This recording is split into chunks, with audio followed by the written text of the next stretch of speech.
이야기 나눠주실 네 분 모셨습니다. 소종섭 전 시사저널 편집국장, 김성환 시사평론가, 김태현 변호사, 신정숙 채널A 경제부차장 모셨습니다. 네, 안녕하세요. 안녕하세요.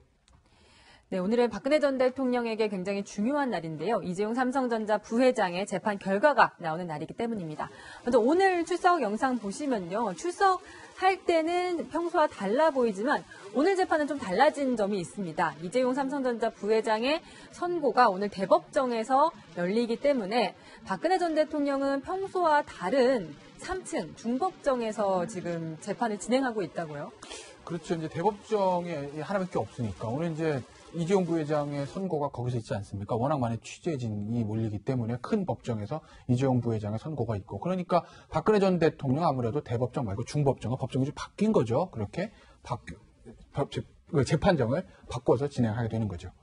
네. 그래서 오늘 굉장히 좀 취재 기자들의 눈에 띈 장면이 박근혜 전 대통령이 오늘 중법정에 처음 와보는 거예요. 그래서 예전에 처음 대법정에 왔을 때도 굉장히 좀 어리버리한 모습을 보였었는데 오늘도 약간 좀 당황한 모습을 보였다고 합니다. 먼저 지난번 대법정에 처음 들어섰을 때 박근혜 전 대통령이 어떤 모습이었는지 함께 보시겠습니다.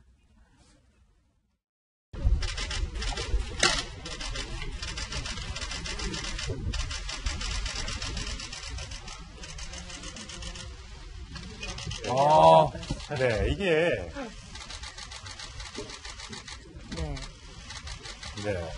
박근혜 전 대통령이 처음에 법정에 들어설 때도 사실 저렇게 어디 앉을까 이제 물어보고 나서 가게 되었는데 오늘 이제 법정이 바뀌면서 좀 혼동이 있나 봅니다. 지금 현재 최명성 변호사와 그다음에 유영하 변호사 사이에 앉아서 재판을 현재 진행하고 있는데.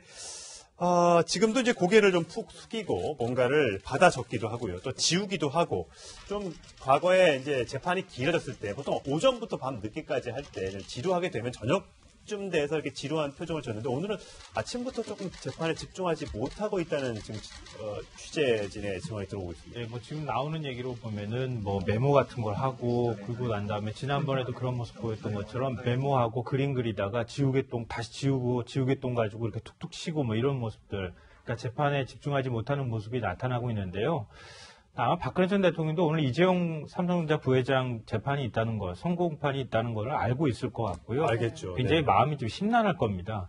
여기서 만약에 뇌물죄 혐의가 인정이 되게 될 경우에는 거의 뭐 자동으로 박 전 대통령 뇌물죄도 인정이 된다고 볼 수 있기 때문에 마음이 굉장히 심란하고 마음 둘 곳이 없으니까 재판에 집중하지 못하는 모습을 다른 때보다 더 많이 보이고 있지 않을까, 뭐 이런 생각이 듭니다. 네.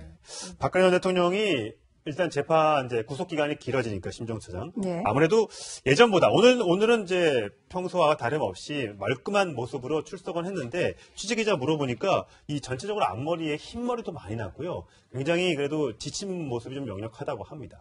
뭐 아무래도 60대 지금 중후반의 그 노인이지 않습니까? 고령자이기 때문에 돋보기도 쓰는 모습이 관찰됐다고 합니다. 뭐 안경이라고 법정에서 안경이라고 하는데요. 네. 본인 앞에 이렇게 주어진 서류 같은 것들을 안경을 쓰고, 사실 우리가 대통령이나 아니면 그 전에 당대표 시절에는 한 번도 본 적이 없던 그때 것인데 출입할 때도 박 대통령 안경 못 낀 적은 봤죠. 한 번도 못 봤어요. 예. 당연히 노안이 왔을 텐데 돋보기라든가 이런 것들 낀 적은 한 번도 못 봤고요. 그리고 아마 염색이 안 되니까 흰머리도 뭐 당연히 더욱 많이 났을 것 같고요. 올림머리에서 더 드러나지 않았을 뿐이지 그보다 훨씬 뭐 거의 100발에 가깝지 않을까 싶습니다.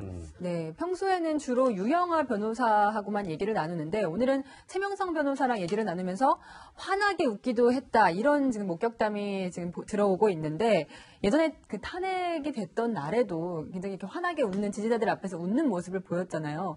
오히려 더 긴장이 되는 날이어서 이렇게 웃는 표정이 나오는 것 아닌가, 이런 생각도 드네요. 그럴 수 있죠. 우리도 보통 이제 일부러 여유를 좀 보이는 거죠. 더 네. 사실 속으로는 좀 긴장도 되고 여러 가지 염려도 되고, 과연 오늘 이재용 전 이 부회장의 재판 결과 어떤 결과가 나올까 굉장히 박 전 대통령으로서도 중요한 부분이기 때문에 여러 가지 생각이 좀 복잡할 텐데, 그럼에도 최명성 변호사와 같이 웃으면서 여러 가지 대화도 주고받고 이런 모습을 보이는 것은 한편으로 보면 스스로 좀 이럴 때일수록 여유를 가져야 된다, 이렇게 다잡는 부분들도 있는 것 같고, 네. 이 어차피 다 기자들이 보고 있으니까 조금 이럴 때 너무 초조하거나 뭐 이런 걱정하는 모습을 보일 필요는 없다라는 그런 판단에서 좀 여유 있는 모습을 보여준 것이 아닌가 추측이 됩니다. 예. 아마 뭐 최명성 변호사가 그런 얘기를 했을 거예요. 걱정하지 말라. 왜냐하면 긴장한 표정이 역력하니까 뭐 선거 잘 나올 거다. 그럼 우리도 이제 괜찮다. 하다못해 살 수 있다. 뭐 이런 내용의 굉장히 좀 긍정적인 얘기들을 아마 했을 거고. 그거는 뭐 변호사가 의뢰인들에게 늘상 하는 얘기거든요. 마음을 안정시키기 위해서 희망을 주는 것.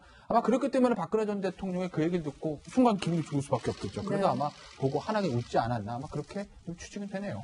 네, 오늘 얘기를 전해 들은 바인데요. 네. 네. 맨 처음에는 유영하 변호사만 오직 믿는 모습들 보였잖아요. 네. 그래서 뭐 탄핵 재판 끝나고 난 다음에 뭐 교도소 갈 때도 유영하 변호사가 다 하고 뭐 뒷바라지를 오히려 유영하 변호사가 한다고 할 정도로 예. 네. 그렇게 많이 믿었는데 그러니까 박 전 대통령 재판이 횟수를 거듭하면 거듭할수록 최명선 변호사에 대해서도 좀 의지하고 있다 이런 얘기도 들려요. 그러니까 아무래도 박 전 대통령이 마음을 어디다 둘 곳이 없는데 최명선 변호사가 그런 부분에 있어서 박 전 대통령을 좀 잘 대하고 있지 않을까.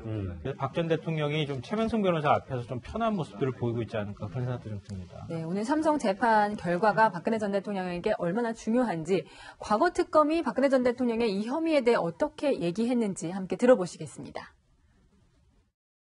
최순실은 대통령과 공모하여 이재용 등으로부터 뇌물을 수수한 사건입니다.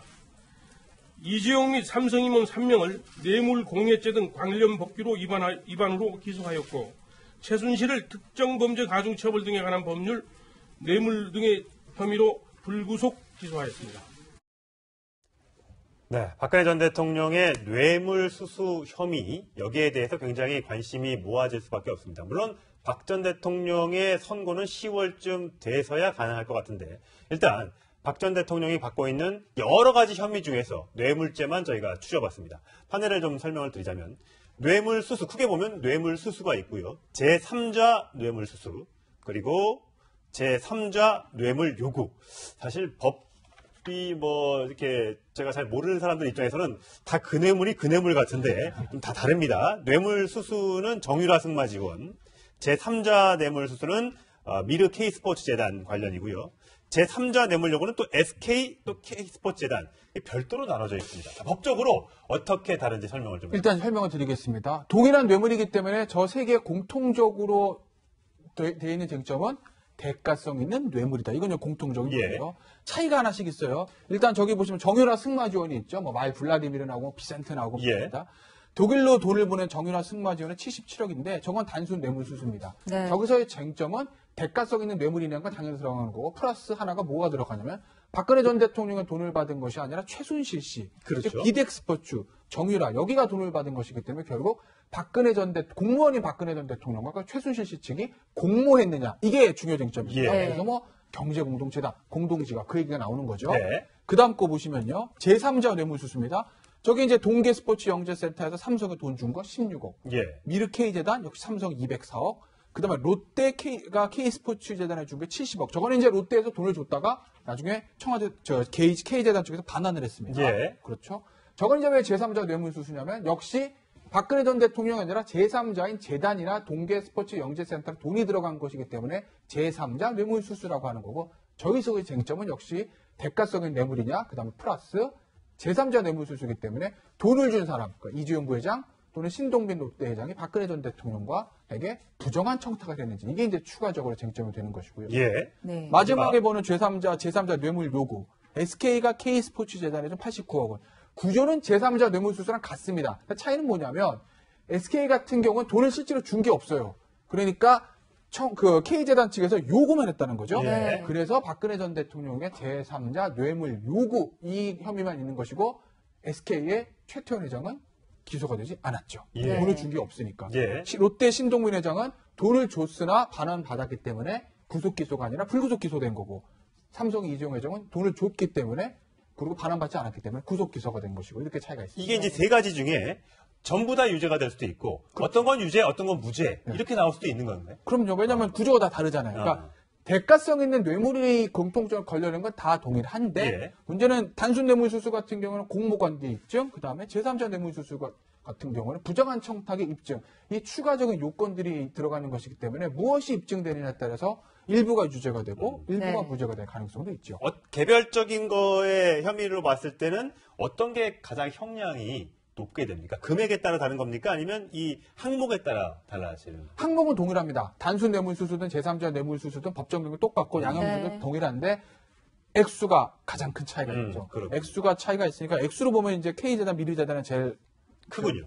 큰데 죄의 어떤 형태란 태양으로 보면은 그 단순 뇌물수, 정유라 승마지원이 더 중하게 볼 여지는 있죠. 왜냐하면 K재단, 미르재단 같은 거 완전한 제3자한테 돈이 들어간 건데. 네. 그렇죠. 그죠? 그렇죠. 저 정유라 독일 뇌물수수 같은 경우에 만약에 공모관계를 입증을 한다는 얘기는 박근혜 전 대통령 받은 것으로 볼 수 있다는 네. 얘기거든요. 실제 그렇죠. 돈이 통장으로 들어간 건 아니지만 네. 최순실이 받아도 네. 박근혜 전 대통령이 받은 걸로 본다. 그러니까 유죄가 네. 나온다는 얘기는 두 사람이 공모했다. 그러니까 박 전 대통령 받은 것을 보기 때문에 유죄가 나온 거 아니겠습니까? 그렇죠. 네. 나오게 된다면 그렇기 때문에 액수는 204억보다 작지만 실제 형량에 있어서는 저 단순 뇌물수수가 가장 높게 형량 나올 가능성이 높죠. 만약에 전부 다 유죄가 그렇군요. 나온다고 가정을 하면요. 네, 이 혐의는 굉장히 복잡하지만 박근혜 전 대통령 측은 최순실 씨와는 경제 공동체가 아니고 본인의 주머니로는 1원도 들어가지 않았다. 그렇기 때문에 억울하다 이렇게 주장을 하고 있습니다. 박 전 대통령의 얘기 직접 들어보시겠습니다.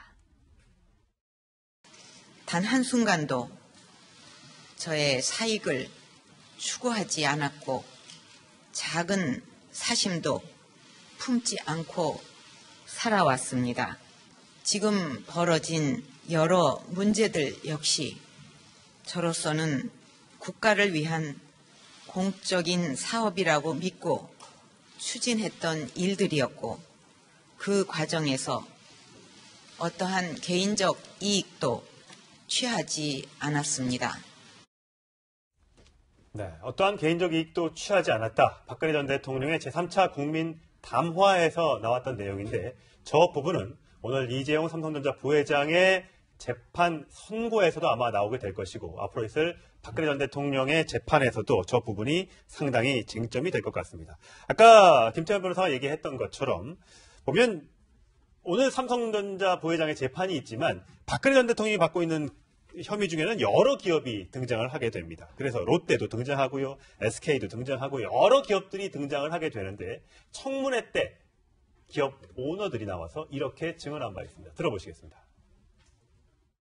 그 당시에는 제가 직접 강요하지 않았고 우리 그룹 한때 좀 지령해줬으면 좋겠다는 이야기가 있었던 것으로 알고 있습니다.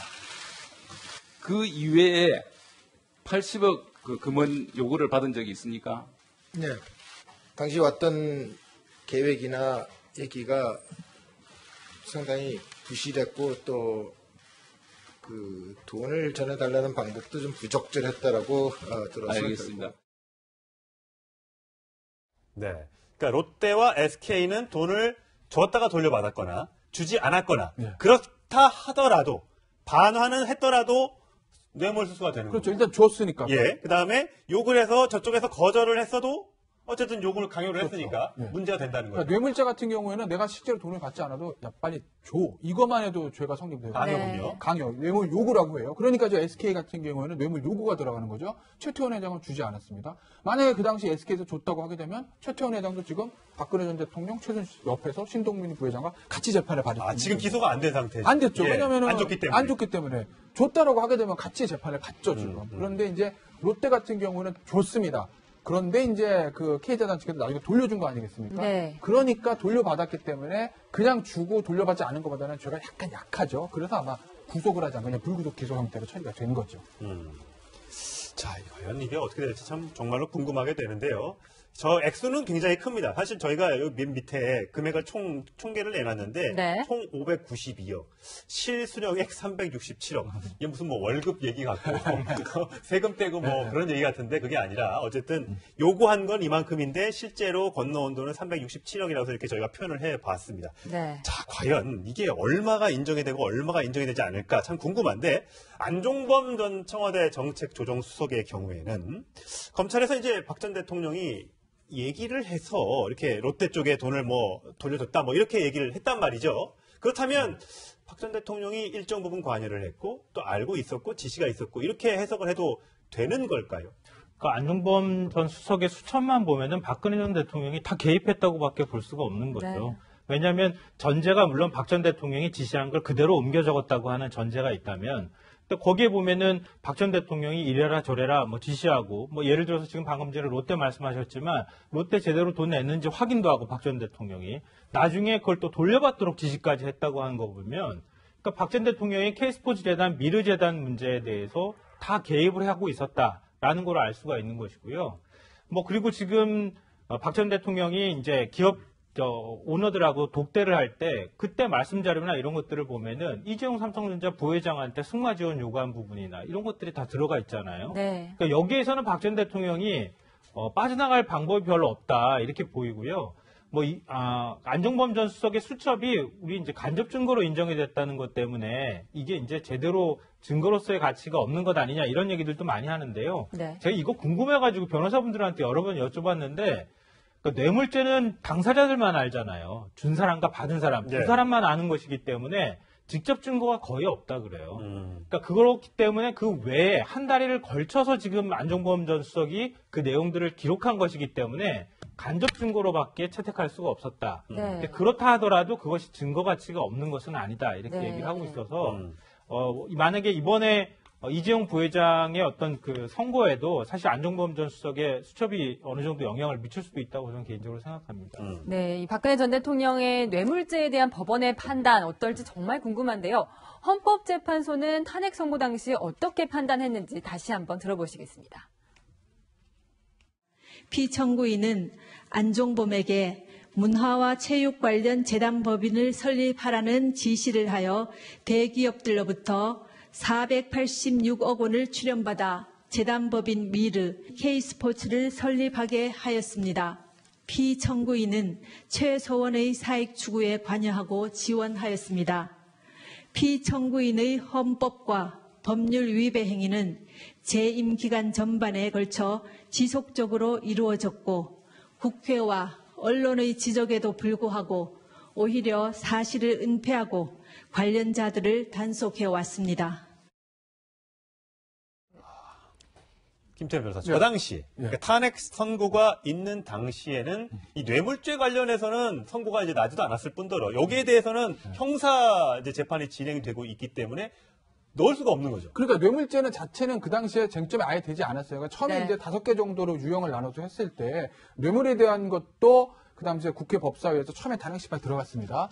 근데 그건 아직 수사 중이고 이 탄핵 심판 끝날 때까지 결론이 나올 수가 없잖아요. 예. 수사도 끝나지가 않을 수가 없잖아요. 그래서 아마 제 기억에 이런 중순인가 그 탄핵 청구 범위를 바꾸면서 뇌물죄를 빼버렸어요. 국회 법사위에서. 원래 들어가 있었는데. 원래 처음에는 그때 뇌물 해야지 뭐 될 것 같아서 넣었는데 이게 사실관계 나올 수가 없으니까 네. 그것만 붙잡고 있다가 시간 길어지지 않겠습니까? 그래서 이제 국회에서 전략적인 차원에서 뇌물죄를 빼버렸어요. 아예 심판 청구 범위에서. 그러니까 헌재는 판단하지 않았던 거죠. 뇌물죄. 그거 빼고도 이 어마어마한 액수를 빼고도 결국 탄핵이 인정이 된 거잖아요. 그러니까 박근혜 전 오늘 이재용 부회장 선고 있고 박근혜 전 대통령 선거 10월에 있습니다. 박 전 대통령 형사 책임이 어떻게 되든지 간에 그것과 탄핵과는 별개 문제라는 네. 거예요. 특히 뇌물과는 예. 아예 탄핵에서 빠져 있었으니까. 그리고 뇌물은 형사의 탄핵은 형사적인 유무죄를 가리는 것이 아니라 정치재판적인 성격 자체가 그렇습니다. 그렇기 때문에 좀 다르게 봐야죠, 두 개는.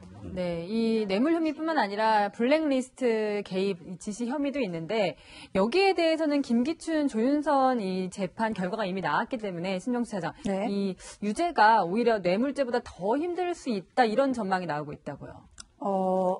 그 부분은 근데 앞으로 봐야 될 것 같아요. 블랙리스트 부분은 네. 뭐 앞으로 봐야겠지만은 어쨌든 제가 그때 헌재 결정문 저도 여러 번 읽어봤습니다만 그 블랙리스트에 대한 언급도 있었던 걸로 기억을 합니다. 헌법 수호 의지가 없다 그러면서 그랬었죠. 청와대 압수수색 거부한 거라든지 법정 출석 거부한 것 이런 것들을 헌재가 이례적으로 지적을 했고 그다음에 블랙리스트라는 그 이름 표현의 자유를 명시하고 있는 헌법을 위반했다 뭐 이런 대목들이 맞아요. 있었던 걸로 기억을 하는데요. 어쨌든 그 김기춘, 조윤선 두 사람에 대한 1심 선고와 관계없이 박근혜 전 대통령의 그 부분도 블랙리스트 재판도 앞으로는 뭐 예측할 수 없는 어떤 결론이 나올 것 같습니다. 네. 일단은 유죄가 나온 거죠. 뭐 집행유예로 풀려난 사람도 있습니다만. 근데 박 전 대통령 측 이제 변호인이 어제 이렇게 얘기를 했다고 합니다. 블랙리스트는 국정 기조였다. 네. 그러니까 보수를 신봉하는 사람에서 이제 그 정당에서 대통령이 됐고, 이거는 어떻게 보면 보수의 가치를 지키려고 했던 것이지, 이게 뭐 형사재판의 어떤 유죄 판결에 증거가 될 수는 없다. 이렇게 얘기를 했다고 합니다. 이게 재판부의 저는 이 판단이 굉장히 중요한 부분이라고 생각해요. 이 블랙리스트, 박 전 대통령의 블랙리스트와 관련된 혐의는 지난번에 이제 김기춘 전 실장 1심 재판부는 이 박 전 대통령과 특별한 관련이 없다라는 쪽에 좀 방점을 찍었지 않습니까? 그랬었죠? 구체적으로 박 전 대통령에게 어떤 보고를 하거나 또 박 전 대통령이 지시하거나 이런 부분이 밝혀진 바 없다라고 해서 그쪽에 방점을 찍었는데 지금 특검에서 얘기한 대로 만약 2013년 9월에 수석비서관 회의에서 대통령이 어떤 이러한 이 전반적인 박근혜 정부의 국정 기조, 우파 세력들에 대한 지원 문제 이런 것들을 그 당시 언급을 했기 때문에 재판부가 그러한 언급을 포괄적인 큰 틀에서의 이른바 블랙리스트 작성을 사실상 지시한 것으로 볼 수 있다. 이렇게 하면서 유죄 판결을 내릴 수도 있는 것이거든요. 저는 이 블랙리스트와 관련된 박 전 대통령의 혐의는 증거로 분명하게 박 전 대통령이 예를 들면 김기춘 전 실장이 지시했다라고 김기춘 전 실장이 지금 진술을 하겠습니까? 네. 이럴 가능성은 없단 말이에요. 그렇죠. 예. 그러면 안종범 전 수석의 수첩에도 분명하게 뭐 박 전 대통령이 지시했다 이런 내용이 없단 말이에요. 예. 그러니까 어떤 구체적인 증거를 가지고는 상당히 좀 어려운 상황이고 결국은 포괄적인 측면에서의 이 블랙리스트 작성을 대통령이 구체적으로 딱 지시했는지는 알 수 없으나 전체적인 이러이러한 부분으로 봤을 때 결국은 박 전 대통령의 암묵적인 지시 내지는 방조가 있었다고 판단된다라면서 유죄다. 이렇게 이제 재판부가 할 수는 있다라는 거죠. 네. 그건 이제 판단이 상당히 저는 많이 작용할 거라고 봅니다. 저게 이제 박근혜 전 대통령 재판이 가장 늦게 시작해서 가장 늦게 끝납니다. 예. 그러니까 이제 앞에 결론 나온 것에 영향을 받는 이제 우리가 그 부분에 네. 집중하지 않습니까? 뇌물은 이번 오늘 이재용 부회장 선고 난 결과가 그 뇌물이 그대로 미쳐나가는 전 100%라고 봐요. 왜냐하면 예. 그 뇌물은 어차피 주는 사람 받는 사람 쌍으로 연결될 수밖에 네. 없는 것이거든요. 더군다나 여기서는 박 전 대통령과 이재용 부회장 독대 얘기, 최준실 공모 얘기 이게 다 쟁점이 여기 고스란히 들어가 있고 심리를 다 했기 때문에 결과가 동일할 거라고 제가 보는데 블랙리스트는 약간 달라요. 그러니까 앞전에서 박근혜 전 대통령이 직접 공모한 거 없어라고 했기 때문에 한 80% 확률은 그렇게 나올 확률이 있지만 나머지 20%의 변수가 있어요. 그건 왜 그러냐면요. 이 블랙리스트라는 거는 기본적으로 박근혜 전 대통령하고 예를 들어서 김기춘 실장 공범이 안 돼도 되는 거예요. 그러니까 재판부와 특검 입장에서 보면 조윤선 전 장관, 김기춘 실장 여기에 심리가 집중하지 그 위에 박근혜 대통령과의 이 김기춘 실장과의 관계를 그렇게 열심히 할 이유는 없거든요. 예. 약간 다르다는 거 쟁점이. 그러니까 그 부분에 대한 거 박근혜 전 대통령하고 이 김기춘 실장 요 라인에 대한 것들을 특검이 만약에 다른 증거들을 입수해서 박근혜 전 대통령 재판에서 내놓는다고 하게 되면 결과가 달라질 확률은 저는 있다고 봐요. 네. 그런데 이 김기춘 전 비서실장이 박근혜 전 대통령 재판에 출석할 뻔했는데 결국은 안 나오게 됐다고요. 지금 건강 상태도 그렇게 썩 좋지 않고요. 그 박근혜 전 대통령 측 변호인 쪽에서 김기춘 전 비서실장의 진술 조서를 그냥 증거로 채택을 했어요. 그러니까 김기춘 전 비서실장이 그 동안에 발언 검찰 조사받을 때 조서 내용 자체를 그냥 우리가 인정하겠다. 인정한다. 왜냐하면 김기춘 전 비서실장이 박근혜 전 대통령 지시받고 내가 한 적은 없습니다라고 계속 얘기를 해왔기 때문에 박 전 대통령 측에서 볼 때는 그거 그냥 증거로 채택하십시오라고 얘기를 해도 큰 무리가 없기 때문이죠. 그래서 김 전 실장 말고 뭐 모철민 전 수석이라든가 이런 사람들 대신 지금 이제 증인으로 채택하는 이런 이제 얘기가 있다고 하는데요. 근데 저는 이제 방금 전에 그 말씀 나왔던 것 중에서 이게 형사합의 30부에서 판단을 내린 거잖아요. 네. 김기춘 전 비서실장의 블랙리스트 재판부였는데 그때 재판부가 다른 재판부에서 지금 박 전 대통령이 재판을 받고 있는데 근데 왜 여기서 박 전 대통령이 위법사항이 있니 없니 이런 걸 판단을 내렸는지에 대해서 좀 의문이고 그 판단의 근거가 되는 것이 이른바 보수를 표방하고 대통령이 당선이 된 사람이 좌파를 배제하고 보수를 지원하는 것 자체는 위법행위라고 볼 수 없다. 이게 그 요약하는 내용이거든요. 그러면은 진보 정부가 만약에 이제 진보를 표방하고 대통령이 당선된 문재인 대통령은 그럼 우리나라 보수단체 하나도 지원 안 해줘도 되겠네요. 그러니까 이건 말이 안 되는 거잖아요. 그러니까 내가 보수라고 해서 그러면 보수만 지원하고 진보는 다 배제하고 네. 이런 것들이 위법이 아니라고 판단을 하면은 그러면 보수는 보수 마음대로 하고 진보는 진보 마음대로 한다?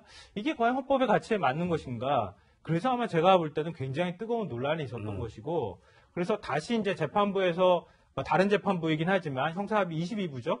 거기서 재판을 한다고 할 경우에는 이걸 그대로 인용해가지고 얘기할 수 있을까? 과연 여기에 대해서 약간 의문이고요. 오히려 박 전 대통령 측에서 볼 때는 형사합의 30부 재판부가 그렇게 얘기를 하니까 그걸 그대로 논리를 따가지고 와가지고 네. 국정 기조입니다, 이건. 그러니까 블랙리스트는 기조인데 대통령한테 그걸 어떻게 책임을 묻습니까? 이런 식의 일종의 박 전 대통령이 혐의에서 빠져나갈 만한 논리를 만들어준 걸 지금 다시 내세우고 있는 상황이라고 볼 수 있을 것 같습니다. 네, 박근혜 전 대통령의 1심 결과는 아직 나오지 않았는데 자유한국당에서는 박 전 대통령의 출당 문제가 계속해서 논란이 되고 있습니다. 어제 한국당 연찬회에서 홍준표 대표가 또 언급을 했는데요. 어떻게 얘기했는지 들어보시겠습니다. 3선까지 판결 확정까지 기다리자. 그 말은 다 망하고 난 뒤에 같이 망하자는 말과 똑같아요. 내가 그게 유무죄의 문제가 아니고 정치적 책임이라 무죄 받을 수 있어요. 그러나 정치적 책임은 벗어나기 어렵다. 구제할 방법도 없고 길도 없는데 거기 매달려서 우리가 송세월을 보내야 합니다. 자, 심정수 차장. 네. 어제 연찬회가 열려서 사실 친박과 비박 간에 뜨거운 갈등이 될 것이다, 논쟁이 있을 것이다라고 예상을 했는데 예상보다는 박근혜 전 대통령의 출당에 대한 친박의 반발은 그렇게 거세지 않았나 봅니다. 왜 그랬을까요? 제가 취재한 바로는 표면적으로 반대하는 목소리가 있기는 있지만 출당이 자연스러운 수순이라고 생각을 하는 것 같습니다. 박 대통령이 칩밖에 역시도 그렇고요. 당연히 홍준표 대표 체제 그 주변에 있는 측근들은 당연히 마찬가지고요. 홍준표 대표 생각이 기본적으로 그렇습니다. 그 박근혜 전 대통령 어쨌든 대통령까지 지낸 사람인데 재판에 계속 그 부하들 책임이다. 나는 몰랐다. 다 직원들 밑에 사람들 책임으로 미루지 않고. 옛날에 왜 조소한 다음에 7시간이나 검토했다. 미루고 있는 그런 모습은 이거는 대통령으로서 지도자의 모습으로서도 아니고 보수의 지도자로서는 더더욱 아니다. 그런 면에서 굉장히 한심스럽고 이런 어떤 그 부분에 대해서는 더 이상 무죄라고 주장하고 우리가 옹호할 수 없는 입장이다. 홍준표 대표의 입장이 어쨌든 그렇습니다. 그렇고 친박계 의원들 역시도 지금 보기에는 천하태평해 보이는 것 같긴 합니다만 본인이 직접 어쨌든 지금 구치소에 있는 몸이긴 하지만 본인이 직접 출당계를 내야만 출당 처리가 되는 것이 아니기 때문에 얼마든지 간접적으로도 출당 문제를 해결할 수 있다. 그리고 가장 좋은 거는 박 전 대통령이 먼저 손들어서 나 출당하겠다. 이런 것을 기대하는 건데 지금까지 시간을 기다려봤지만은 그거는 지금으로서는 박 전 대통령 머릿속에 그런 생각 자체는 없는 것 같다. 그래서 어쨌든 강제 출당이든지 이런 문제를 당 내부에서 자연스럽게 오늘을 기점으로 해서 논의하게 되지 않을까 싶습니다. 정말 궁금해요. 왜 출당을 안 할까? 옛날에 커트 칼퇴를 당했을 때 대전은요 얘기하고 여러 가지 숱한 어떤 고비를 넘겨오고 정치적인 해결을 해왔던 박 전 대통령을 봤을 때 벌써 출당을 하고도 남았을 것 같은데 이렇게 버티고 있는 이유는 뭘까요? 사실 그런 논리로 이제 생각을 해보면 탄핵까지 안 가고 그 전에 스스로 하야를 했어야죠. 네. 예, 그 상황에서 옛날 얘기라서 그렇게 돼야 되는데 지금도 아까 이제 심정수 차장도 얘기하셨지만은 사실은 출당이라는 게 모양이 좀 험하지 않습니까? 그러니까 그에 앞서서 이런 얘기 다 나오기 전에 스스로 알아서 탈당을 좀 해주고 이러면 사실은 자유한국당 입장에서 부담이 덜하겠지만 그게 안 되는 상황이 되니까 이제 홍준표 대표로서도 어떻게 보면은 외통수예요. 이 길을 가지 않으면 앞으로 어떤 변화의 모멘텀을 만들 수가 없다라고 판단을 하기 때문에 이 카드를 들고 나온 것이고 지금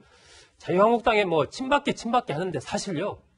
친박계는 이미 다 와해가 됐습니다. 와해가 돼서 없는 거고 이제 상징적인 인물 몇 명, 서청원 의원이라든지 최경환 의원이라든지 윤상현 의원이라든지 그 몇 명이 이제 상징적인 측면에서 친박계 자꾸 이렇게 이야기를 하는 것이기 때문에 엊그제 연찬회에서도 많은 사람들이 그 부분에 대해 얘기할 것이다라고 이렇게 보는 분들도 있었지만 사실 지금 누가 이 박 전 대통령을 적극적으로 옹호하면서 자유한국당 내에서 그 얘기를 할 수 있는 사람은 몇 명 안 된다는 거죠. 그렇기 때문에 아마 홍 대표로서도 계속 이 문제를 홍 대표는 키워서 해결을 하는 쪽으로 가려고 계속 아마 강력한 어떤 드라이브를 할 겁니다. 근데 과연 출당이 가능할까요?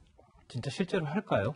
근데 어제 분위기에서는 일단 1심, 오늘 이재용 삼성 부회장의 1심 결과가 나오면 문제는 어쩔 수 없다. 만약에 이제 유죄가 나온다면 그렇게 지금 얘기를 하고 있는 것 같아요. 현실적으로 그렇게 쉬운 문제는 아닐 겁니다. 왜냐하면 이재용 부회장이 1심 나온 것하고 박근혜 전 대통령 재판 결과하고 등치된다고 보기도 어렵고 박 전 대통령 측 친박계 비록 힘은 빠지고 뭐 친박이라고 하는 이름 자체가 지금 별로 의미가 없는 상황이니까 그렇다 하더라도 그래도 뭔가 몇 명 남은 소수의 친박이라 하더라도 분명하게 박근혜 전 대통령의 출당을 할 만한 명분이 있어야 되는데 그런 명분은 그렇게 크지 않아요. 네. 했었으면 벌써 진즉에 했었어야죠.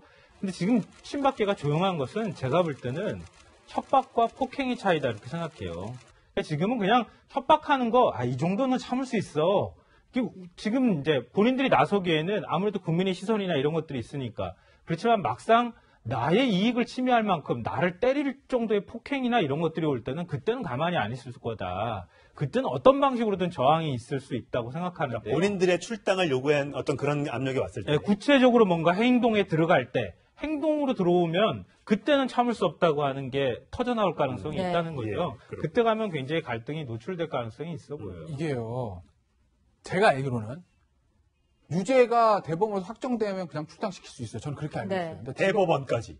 유죄가 확정이 되면 그 부패 혐의로. 근데 지금 그게 아니잖아요. 그러니까 지금은 당원권 정지 상태거든요. 예. 그럼 지금 이 상태에서 출당시키려면 제가 알기로 중앙위원회에서 통과가 돼야 되는데 이 중앙위원회라는 게 의원, 그다음에 단체장, 그다음에 당협위원장, 그다음에 상임 고문들 이렇게 해야 제가 되는 걸로 알고 있거든요. 그 세력의 표들이 어떻게 나오냐는 거예요. 그러니까 제 생각에는 홍준표 대표가 이게 빠른 사람이잖아요. 지금 이제 출당을 했다는 얘기는 내부적으로 표결은 끝났다는 거죠. 그러니까 예를 들어서 자, 나 대표야. 이게 됐어. 내가 당대표야. 그럼 이제 출당해. 중앙에 붙였습니다. 그런데 부결됐어요.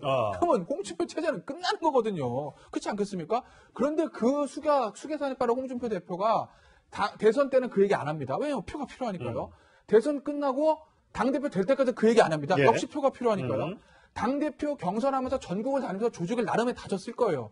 그리고 당권을 잡은 다음에 최고위원부터 여의도 연구원부터 라인하면 자기 친호 위주로 짭니다. 그리고 나서 지금 출당 얘기를 꺼냈다는 거는 자기 나름대로 표 계산이 끝났다라는 거죠. 네. 그러니까 붙어서 중앙위원회에서 의결시켜서 박근혜 전 대통령 정리한 다음은 그게 어떻게 보면 홍준표 대표가 자유한국당가 완전히 장악했다는 신호가 될 수 있거든요. 네. 그러니까 홍준표 대표가 만약에 중앙위원회에 이걸 붙이면 올리면 저는 의결될 확률이 저는 80% 이상으로 봐요. 그러니까 이제 김 변호사 얘기한 건 이제 절차적인 부분에서의 예. 합법성 문제이고 홍 대표가 바라보는 것은 일단 그건 뭐 그야말로 진짜 최후의 수단이고 그에 앞서서 아까 이제 정치적 책임이라는 표현을 썼지만 정치적인 강력한 압박을 해가는 거죠. 지금 이런 상황에서 지금 박 전 대통령이 이렇게 됐는데 친박계는 책임을 져야 되는 거 아니야. 정치적인 책임을 져라. 이렇게 얘기를 하는 거고 그 얘기는 스스로 알아서 이제 탈당을 해라라는 강력한 지금 압박을 해가고 있는 그런 형국이다라고 보여지고 그 부분에 대해서 나중에 정말 그럼에도 계속 버티고 끝까지 간다. 그러면 이제 뭐 지금 김 변호사 얘기한 대로 그런 수순까지 밟을 수가 있겠지만 일단은